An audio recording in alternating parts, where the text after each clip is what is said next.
አርእስተ ዜና የአርባ ምንጭ ዩኒቨርሲቲ የአካባቢው ማህበረሰብ የግጭት አፈታት መንገዶችን ለዓለም ለማስተዋወቅ በትኩረት እየሰራ መሆኑን አስታወቀ። ሴቶች፣ ህፃናትና አረጋውያንን ጨምሮ ትኩረት የሚሹ የህብረተሰብ ክፍሎች ተጠቃሚነትን ለማረጋገጥ አጽንኦት መስጠት እንደሚገባ ተገለጸ።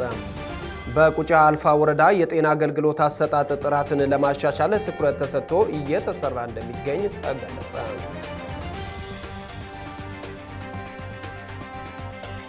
ሰላም ጤና ይስጥልን ክቡራን ተመልካቾቻችን፣ ይህ የጋሞ ቴሌቪዥን ነው። ከጋሞ ቴሌቪዥን የሰዓቱን ዜና 42 ይዤ ቀርብ ያለው ሲራክ ሳህለ ነኝ። ከአገር ውስጥ ዜና ጀምራለሁ።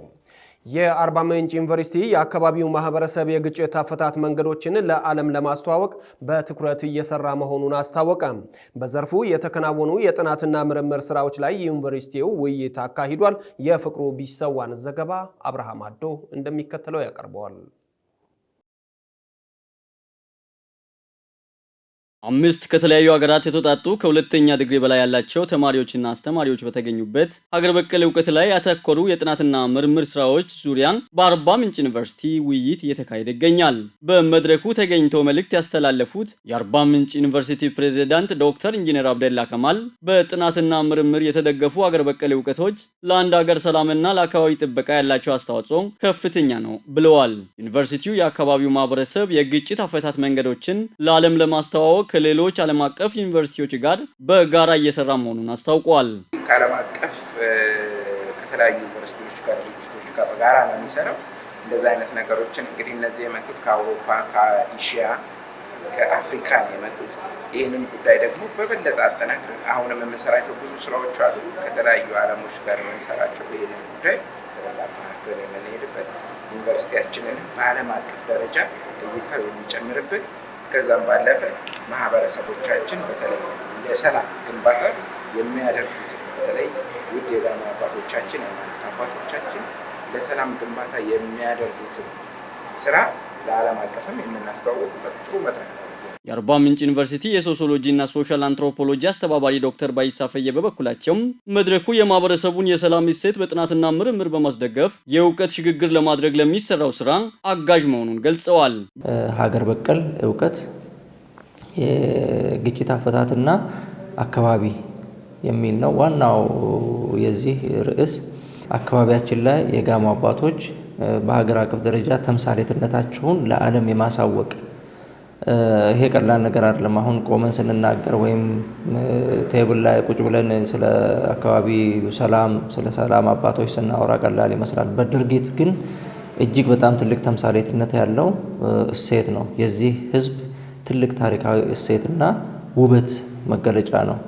ያንን እንዳለ ተቀብለውን ነው እንግዲህ ከ4 የተለያዩ ሀገራት ወይም ከ3 አህጉራት እዚህ ዛሬ የተሰባሰብ ነው።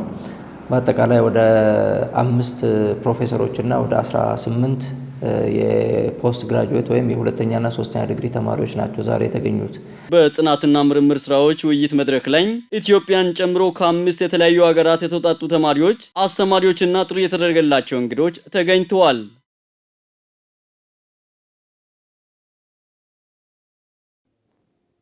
የጊፋታ በዓል ማህበራዊ ትስስርን ለማጠናከር ትልቅ ፋይዳ አለው አሉ የደቡብ ኢትዮጵያ ክልል ርዕሰ መስተዳድር አቶ ጥላሁን ከበደ።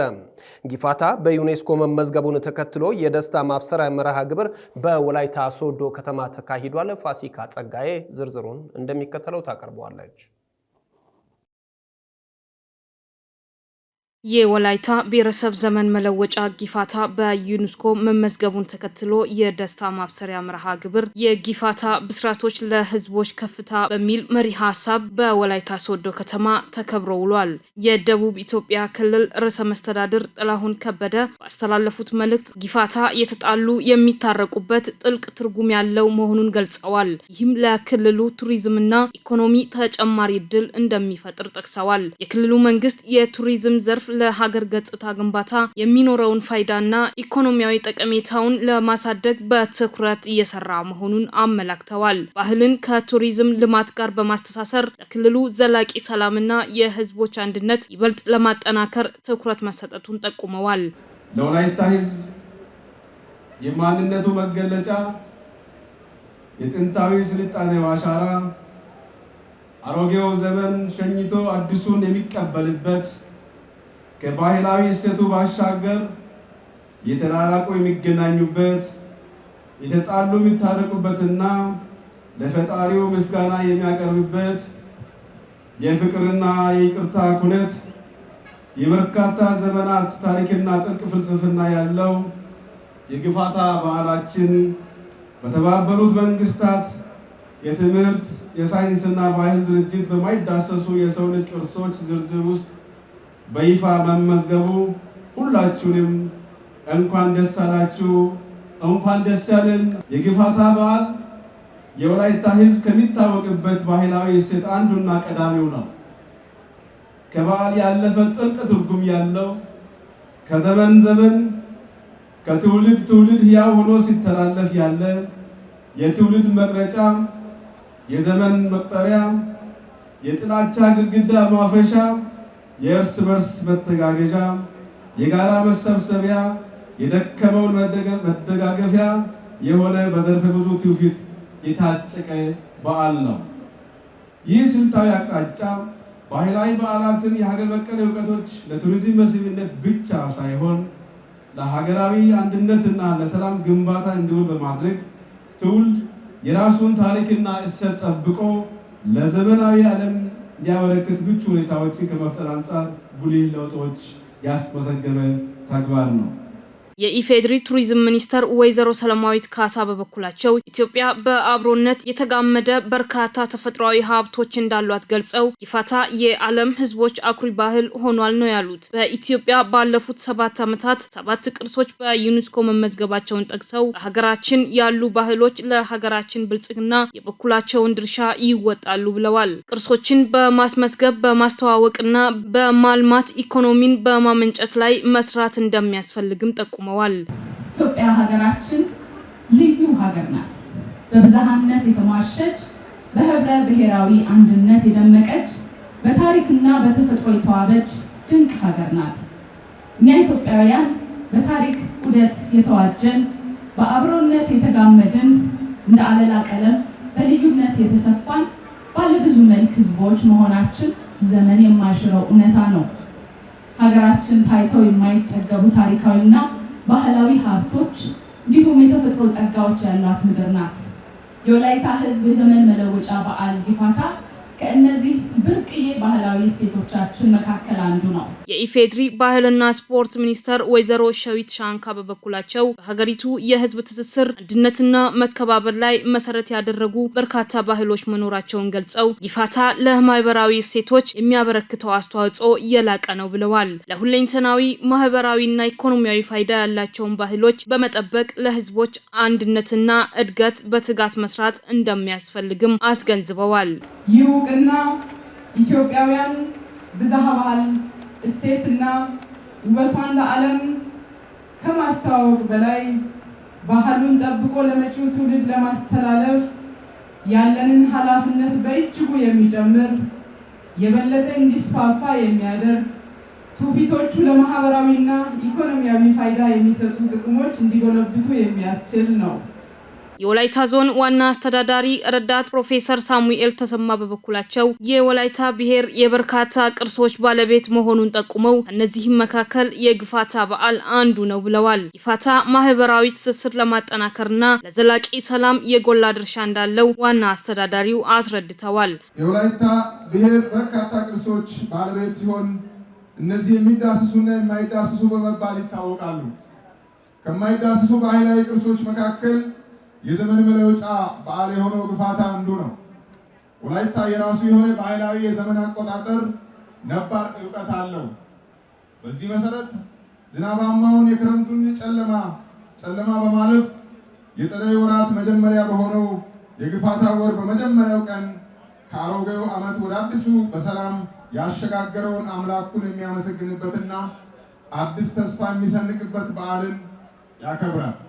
ጊፋታ በወላይታ ህዝብ ዘንድ ትልቅ ስፍራ የሚሰጠው ታላቅ በዓል ሲሆን ከትውልድ ወደ ትውልድ ሲተላለፍ የመጣና የህዝቡ የማንነት መገለጫ አሮጌው ዓመት ማብቂያና የአዲስ ዓመት ማብሰሪያ በዓል መሆኑን የገለጹት የበዓሉ ታዳሚዎች በዩኔስኮ በመመዝገቡ ደስተኛ መሆናቸውን የበዓሉ ታዳሚዎች ተናግረዋል። መላው የወላይታ ህዝብ እንኳን ደስ አላችሁ። ዮዮ ጊፋታ ብያለሁ። እንኳን አደረሳችሁ፣ እንኳን ደስ አላችሁ።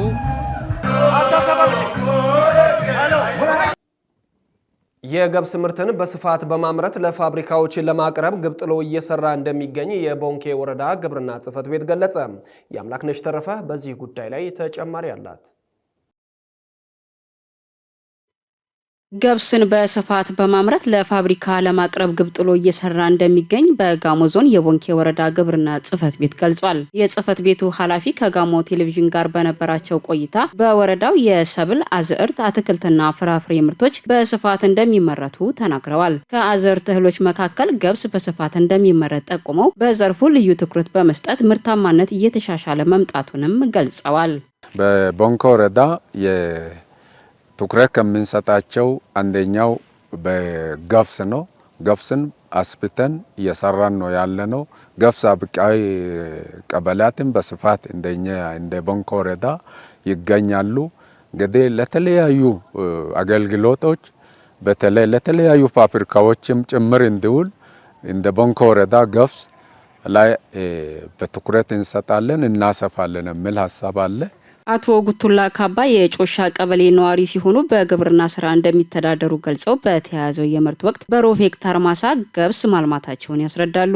የዘርፉ ባለሙያዎች ጥሩ ድጋፍና ክትትል እያደረጉ እንደሚገኙ ጠቁመው ከሩብ ሄክታር መሬቱ እስከ 10 ኩንታል ምርት እንደሚጠብቁም ተናግረዋል። ሩብ ሄክታር ላይ ገብስ ዘራለሁ። ከዘራው 10 ኩንታል አገኛለሁ። ለሽያጭ አጠቃላይ ካወጣው 40 ሺህ 50 ሺህ አገኛለሁ። ግብርና ባለሙያዎች ሁሉን ጥናት ያደርጋሉ፣ ድጋፍ ይሰጣሉ። እንደዚህ ትሰራላችሁ ብሎ ስልጠና ይሰጣሉ። ሲሰጡ እኛም ተቀብለን መተን እንዘራለን። ስንዘራ ለኛ ዳፍ ይሰጣሉ፣ ዩራ ይሰጣሉ፣ ስልጠናም ይሰጣሉ። መስመር ላይ ገብሱን እንዲዘሩ ያስተምራሉ። ከዛ እነሱ ካስተማሩ በኋላ እንዘራለን። እኛ ስንዘራ ዳፑና ዩራውን ስንጨምር ምርት ይሰጣል። በቀበሌው የግብርና ባለሙያ አቶ በላይ አሰፋ ምርታማነትን ለማሳደግ ለአርሶ አደሩ በመሬት ምርጥ ዘር፣ ማዳበሪያና የውሃ አጠቃቀም ዙሪያ ሙያዊ ድጋፍ እንደሚያደርጉ ገልጸዋል። እዚህ ጮሻ ቀበሌ ላይ ገብስ ነው የምናመርተው። ገብስ አሁን ከሩብ ሄክታር ቢያንስ 10 ኩንታል ያገኛሉ። እንደሚያገኙ ያው ብዙ ክትትልና ቁጥጥር እናደርጋለን። ግብዓት በጊዜ እንዲጠቀሙ እናደርጋለን። ድጋሚ ኬሚካል ተባይ አሰሳም በአግባቡ እናደርጋለን። በተጨማሪ ለዚህ ጎመን አሁን ውሃ አማራጮችን እንዲጠቀሙ እናደርጋለን። ገብስ እንግዲህ በስፋት ነው እዚህ ቀበሌ ላይ የምናመርተው። ስናመርት አሁን ምርት ያሰባሰብ ሰዓትም ደርሷል። የደረሰውን በዝናብም በብዛት እንዳይጎዳ ድጋሚ ፀሐይም ከፍተኛ ፀሐይ ከተመታ እንደገና እንዳይጎዳም በአግባቡ በጊዜ ያው እንሰበስባለን። ባለሙያዎችም በዚህ ልክ ቁጥጥርና ክትትል እናደርጋለን፣ ድጋፍ ማለት ነው።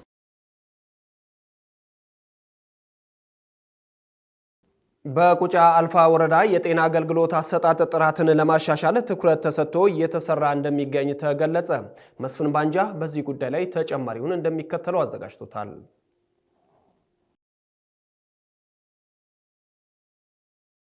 የማንኛውም ሀገር የልማትና የብልጽግና መለኪያ የዜጎቿ ጤና መሆኑ እሙን ነው። የኢትዮጵያ መንግስት ፍትሐዊና ጥራት ያለው የጤና አገልግሎት ለማድረስ ሰፊ ስራዎችን እያከናወነ ይገኛል። ይህም የነገዋን ኢትዮጵያ በጽኑ መሰረት ላይ ለመገንባት የሚደረገውን ጥረት የሚያመላክት ነው። በጋሞ ዞን ቁጫ አልፋ ወረዳ የጤና አገልግሎት አሰጣጥ ጥራትን ለማሻሻል ትኩረት ተሰጥቶ እየተሰራ መሆኑ ተገልጿል። በወረዳው ጫባ ጤና ጣቢያ ቀልጣፋ አገልግሎት እየተሰጠ መሆኑን ተገልጋይ አቶ መርከብ ለገሰ ለጋሞ ቴሌቪዥን በሰጡት አስተያየት ተናግረዋል። ከመሰረተ ልማት ጋር ተያይዞ የሚስተዋሉ ጉድለቶች ሊቀረፉ የሚገባቸው መሆኑንም አቶ መርከብ ጠቁመዋል። ለኛ አገልግሎት ይሰጣሉ።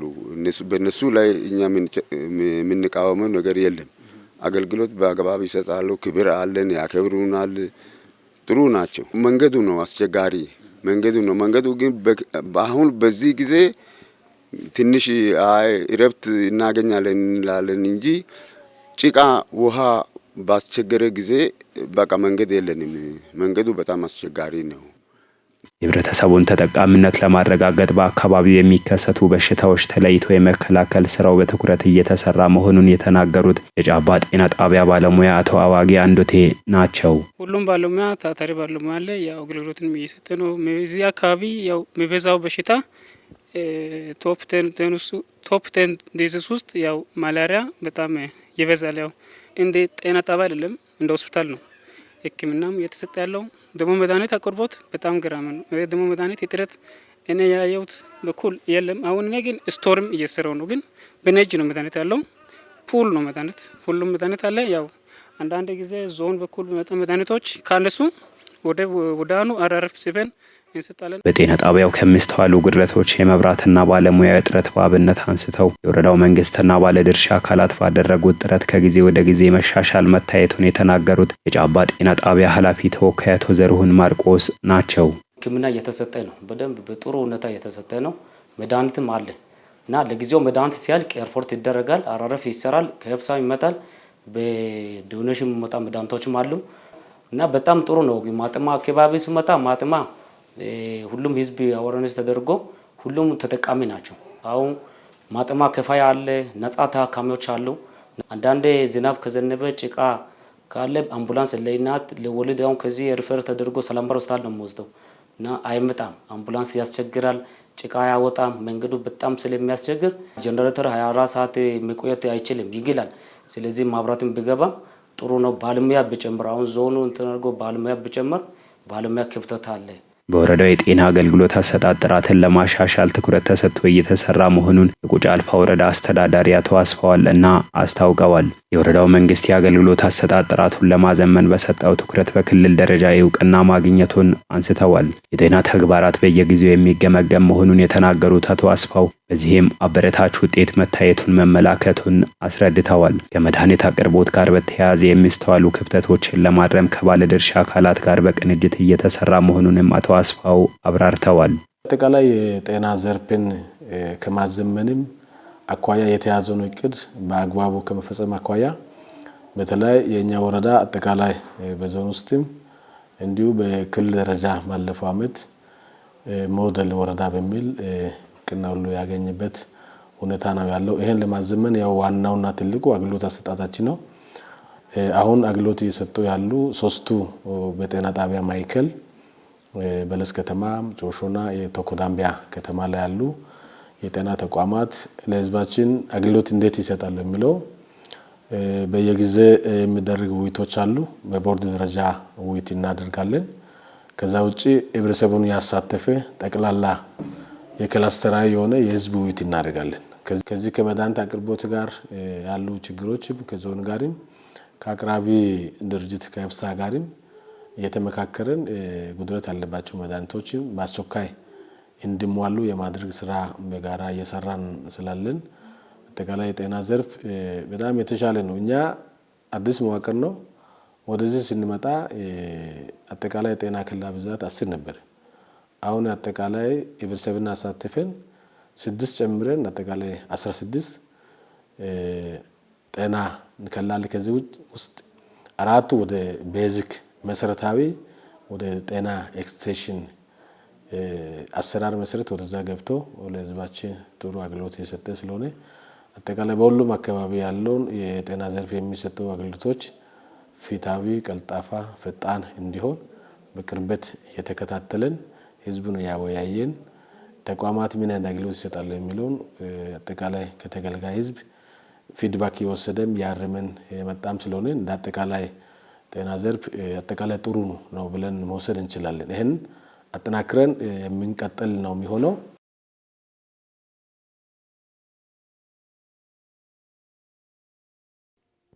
ሴቶች ህፃናትና አረጋውያንን ጨምሮ ትኩረት የሚሹ የህብረተሰብ ክፍሎች ተጠቃሚነትን ለማረጋገጥ አጽንኦት መስጠት እንደሚገባ ተገለጸ።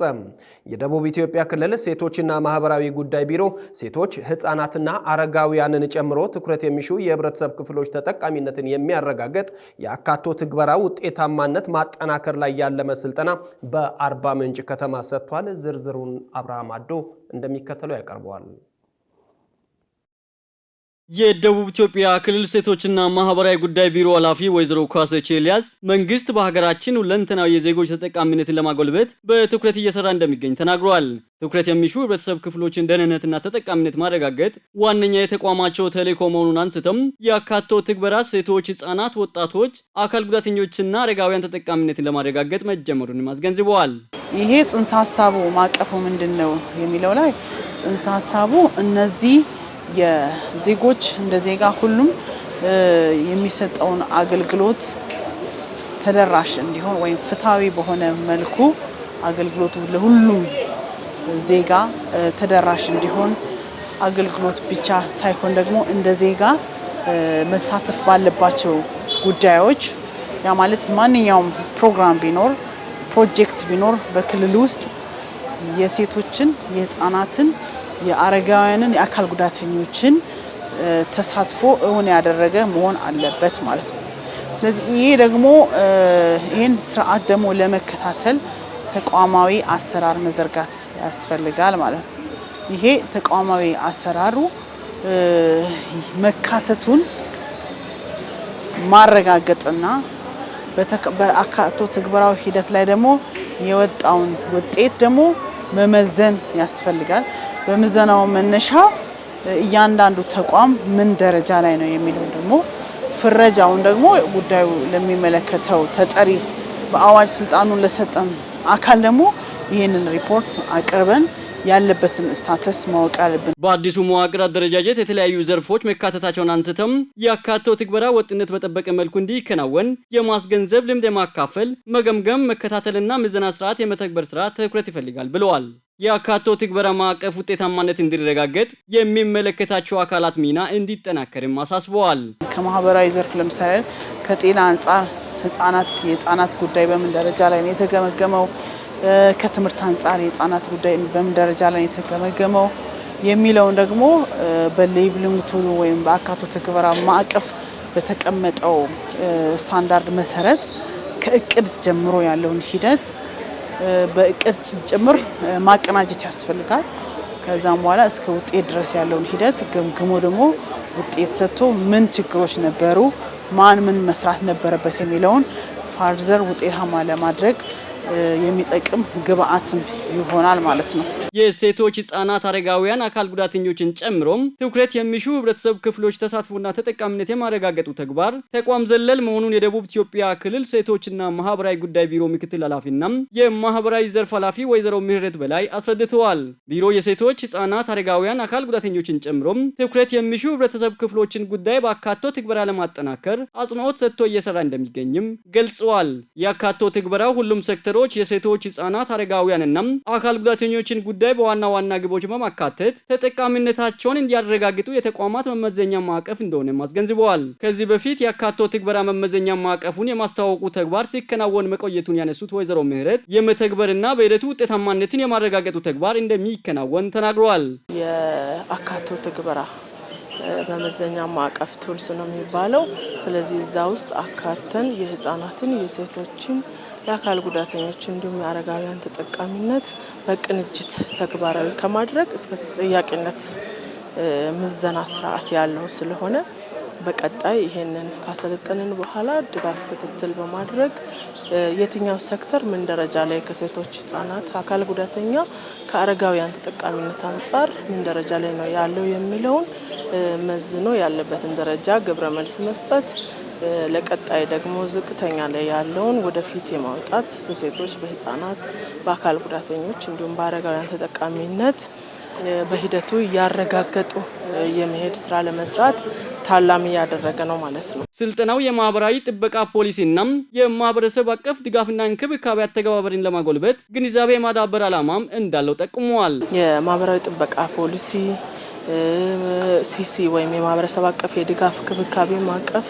እነዚህ መሰል ርዕሶች ላይ እስከ ነገ ስልጠናው የሚቀጥል ነው የሚሆነው። የባለሙያዎችን ሪፍሬሽ የማድረግና የተሻለ ግንዛቤ ኖራቸው ማህበራዊ ጥበቃ ፖሊሲውን በተሻለ መልኩ ተግባራዊ እስከታች እንዲደረግ ታላሚ ያደረገ ነው ማለት ነው። ያካቶ ትግበራው እንዲጎለብት ከመንግስታዊ ተቋማትና ግብረሰናይ ድርጅቶች ጋር ያለው ቅንጅታዊ አሰራር ተጠናክሮ እንደሚቀጥልም አክለዋል። ማይቀፉ አስፈጻሚ አካላት የሴቶች፣ ህጻናት፣ አካል ጉዳተኞች፣ አረጋውያንን ጨምሮ ትኩረት የሚሹ ህብረተሰብ ክፍሎችን ጉዳይ የዕለት ተዕለት ተግባር አካል እንዲያደርጉ ኃላፊነት ከተጠያቂነት ጋር ያጣመረ መሆኑን ምክትል የቢሮ ኃላፊና የሴቶችና ህጻናት ዘርፍ ኃላፊ ወይዘሮ ገነት በለጠ አስታውቋል። ሁሉም ሴክተሮች የሴቶች፣ ህጻናት፣ አረጋውያንና አካል ጉዳተኞችን ተጠቃሚነትን ከማረጋገጥ ረገድ የሚያከናውኑትን ተግባር በየጊዜው ክትትል የማድረጉ ተግባር እንዲጠናከርም አስገንዝበዋል። አጠቃላይ የአስፈጻሚ ተቋማት በሚያወጡት የአሰራር ስርዓት አዋጆች፣ መመሪያዎች፣ ደንቦች ላይ የነኝህን የሴቶች፣ የህፃናት፣ ወጣቶች፣ የአካል ጉዳተኞችና ልዩ ተጠቃሚ የሆኑ የማህበረሰብ ክፍሎች ላይ አካተው ፖሊሲውን ሲያዘጋጁ፣ መመሪያውን፣ ደንቡን ሲያዘጋጁ፣ አዋጁን ሲያዘጋጁ ተሳትፎና ተጠቃሚነታቸውን አካተው እንዲያዘጋጁ ግንዛቤ ማስጨበጫ ስራ ነው እየሰራ ነው ያለ ነው። ሁለተኛ ይሄንን ካዘጋጁ ወዲህ አመታዊ ተቋማት እቅዳቸውን የአመታዊ ተቋም እቅዳቸውን ሲያዘጋጁ በዛም የተቋም እቅድ ላይ የነኝን ተጋላጭ የሆኑ የማህበረሰብ ክፍሎችን እቅድ አካተው እንዲያቅዱም ብቻ አይደለም አፈጻጸሙንም እየተከታተሉ እየገመገሙ እንዲመሩት ጭምር የሚያስችል የግንዛቤ ስልጠና የያዘ ዓላማ ያለው ነው። በተጨማሪም በተቋማት ላይ የማናጅመንት የስርዓተ ጾታ የስራ ክፍል የማናጅመንት አባልም እንዲሆን ግንዛቤ የሰጠነበት በጀትም እንዲያዝለት እንዲሁም በሚሰሩት የስራ አካባቢ ለነኚህ ለአካል ጉዳተኞች፣ ለሴቶች፣ ለህፃናት፣ ሴት እናቶች ህፃናት ለሚያሳድጉት ዴከር እንዲያዘጋጁ ምቹ የስራ አካባቢ እንዲፈጠርላቸው ለአካል ጉዳተኞችም ምቹ የስራ ገብተው ወጥቶ የሚሰሩበት አካባቢ እንዲሁም በተቋም ደረጃ እንዲያካትቷቸው በሰራተኝነትም ጭምር ግንዛቤ ያስጨበጥንበት ዓላማ ያለው ስልጠና ነው እየሰጠነ ያለ ነው። እነኚህ ተጠቃሚነት አንፃር ሁሉም ተቋማት በዚህ ይሄን ባካተተ መልኩ ተግባራዊ የሚያደርጉ ከሆነ የሴቶች ተሳትፎና ተጠቃሚነት የተረጋገጠ ይሄዳል የሚል እምነት አለኝ። የጋሞ ዞን ሴቶችና ማህበራዊ ጉዳይ መምሪያ ኃላፊ ወይዘሮ ምህረት ኩንታም ትኩረት የሚሹ ህብረተሰብ ክፍሎች ሁሉ አቀፍ ተጠቃሚነትን ለማረጋገጥ እየተደረገ በሚገኘው ጥረት ያካቶ ትግበራው የሁሉም ሴክተሮች ተሳትፎን እንደሚያጠናክር አስታውቋል። በዞኑ ያካቶ ትግበራ በትኩረት እንደሚሰራም አረጋግጠዋል። የራሱ የምዘና ሂደት ያለው ምን ያክል ተጠቃሚ ያደረገ እነዚህ ያቀዳቸው ሰዎችን አስጠቅማለሁ ብሎ በወሩ መጀመሪያ ወር ደግሞ በግማሽ አመቱ መጀመሪያ ምን ያክል አቀደ ምን ያክልስ ደግሞ ተጠቃሚ ያደርጋል የሚሉ ጉዳዮችን በደንብ ለመፈተሽ የተዘጋጀ መድረክ በመሆኑ እጅግ በጣም ጠቃሚ እና ጥሩ ነው። የወላይታ ሶዶ ከተማ አስተዳደር ሴቶችና ማህበራዊ ጉዳይ መምሪያ ኃላፊ ወይዘሮ ኢተነሽ ኤልያስ ያካተው ትግበራ ማዕቀፉም ሴቶች፣ ህጻናት፣ አረጋውያንና አካል ጉዳተኞችን ተጠቃሚነት ለማረጋገጥ የሁሉም ባለድርሻ አካላት ኃላፊነት እንዲወጡ ያነቃቃል ብለዋል። አሁን ይሄንን ኢኒሼቲቭ ይዘን ወርደን ታች ላይ ያለውን የባለድርሻ ተቋማትን በማነቃነቅ ወይንም በማንቀሳቀስ ምን ያክል ተጠቅመዋል እነዚህ የህብረተሰብ ክፍሎች ማለት ደግሞ ከ90% ወር ከ80% በላይ የህብረተሰብ ክፍሎችን የያዘ ተቋም ነውና ይሄንን እንዴት እየተገበረ ነው ያለው የሚለውን ያው በቅንጅት እየተመራ ያለበት ሁኔታ ነው ያለው። የጎፋ ዞን ሴቶችና ማህበራዊ ጉዳይ መምሪያ ኃላፊ ወይዘሮ ጸጋነሽ እንግዳም የሴቶችና ማህበራዊ ጉዳይ ተግባራት የሁሉም አካላት ርብርብ የሚጠይቅ በመሆኑም ያካቶ ትግበራ ማዕቀፉ ተጠያቂነትንም ጭምር የሚያሰፍን በመሆኑም ትኩረት የሚሹ ህብረተሰብ ክፍሎችን ተጠቃሚነት ለማረጋገጥ የጎላ ፋይዳ አለው ብለዋል። ስልጠናውን እየወሰድን ያለነው በአንቀጽ ፖሊሲ ወጥቶለት የህግ ማዕቀፍ ተቀምጦለት ተጠያቂነትም ያለው ስለሆነ ሁሉም ባለድርሻ አካላት እነዚህን ተጋላጭ ህብረተሰብ ክፍሎችን በተጨማሪ ሴቶችና ህፃናትን ተግባር ጉዳይ በተመለከተ በተቋማቸው የእቅድ አካል አድርገው እቅዱንም ደግሞ ተግባራዊ ማድረጋቸውን እኛም ደግሞ የመመዘን ኃላፊነት ሰጥቶናል ማለት ነው።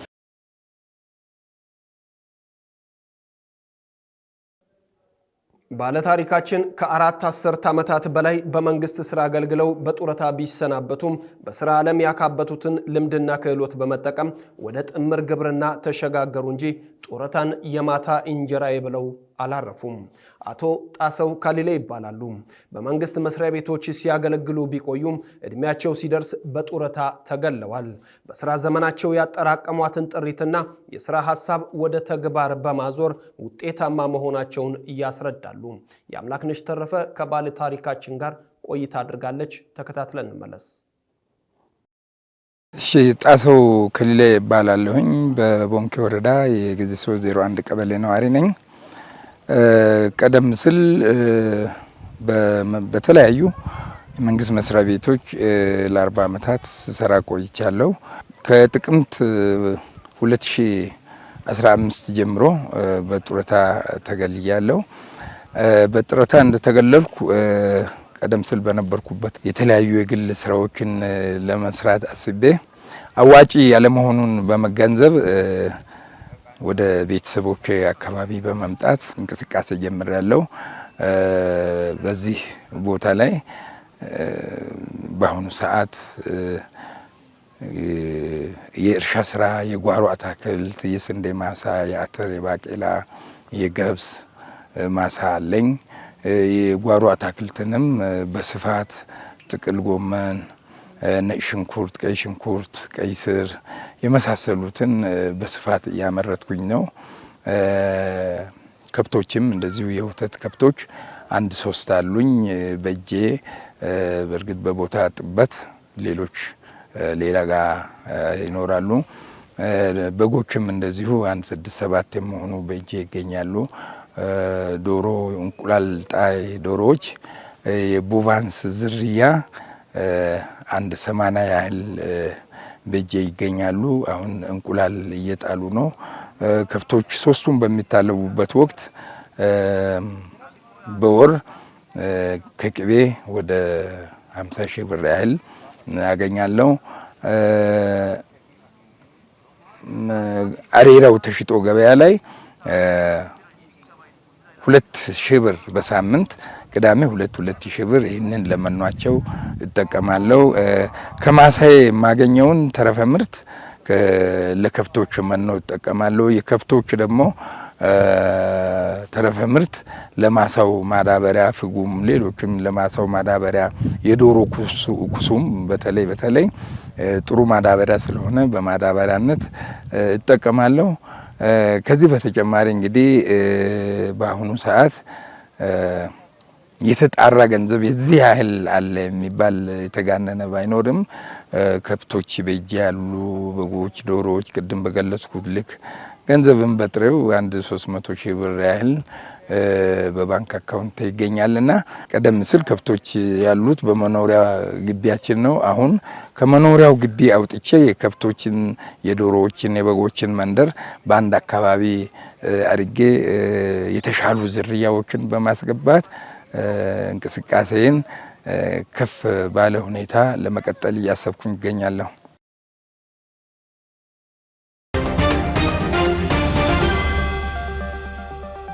ክቡራን ተመልካቾቻችን እየተከታተላችሁ የምትገኙት ከጋሞ ቴሌቪዥን ወደ እናንተ የሚደርሰውን ዜና 42 ነው። በማስከተል ከውጪ ወዳገኘናቸው ዜናዎች ይሸጋገራሉ።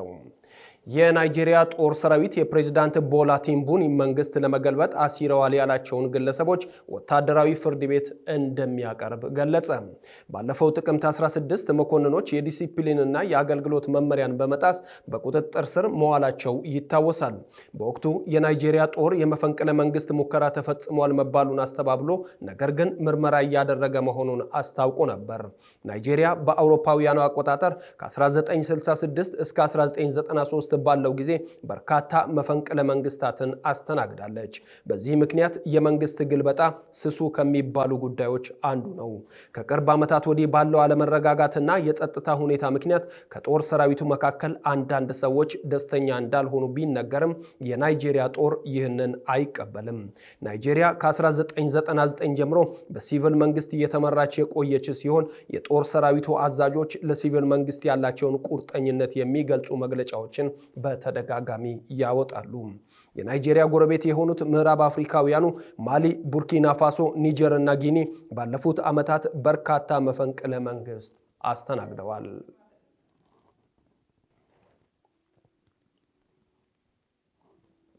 ካለፈው ሳምንት ማብቂያ ጀምሮ በአብዛኛው የአሜሪካ ግዛቶች ውስጥ በተከሰተው ከባድ ቅዝቃዜና የበረዶ ወጀብ የተነሳ እስካሁን ድረስ ቢያንስ 21 ሰዎች መሞታቸው ተዘገበ።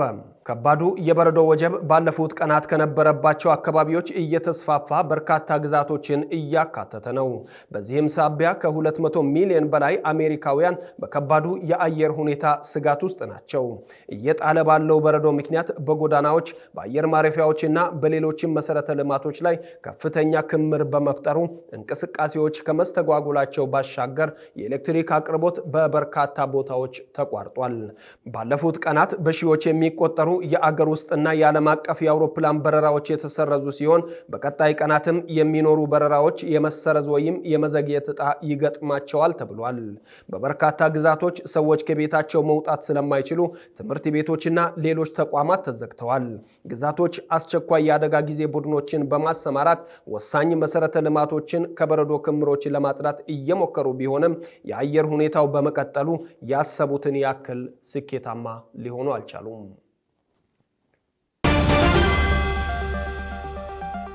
የአርባ ምንጭ ዩኒቨርሲቲ የአካባቢው ማህበረሰብ የግጭት አፈታት መንገዶችን ለዓለም ለማስተዋወቅ በትኩረት እየሰራ መሆኑን አስታወቀ።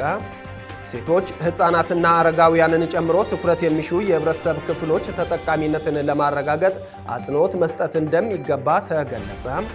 በቁጫ አልፋ ወረዳ የጤና አገልግሎት አሰጣጥ ጥራትን ለማሻሻል ትኩረት ተሰጥቶ እየተሰራ እንደሚገኝ ተገለጸ።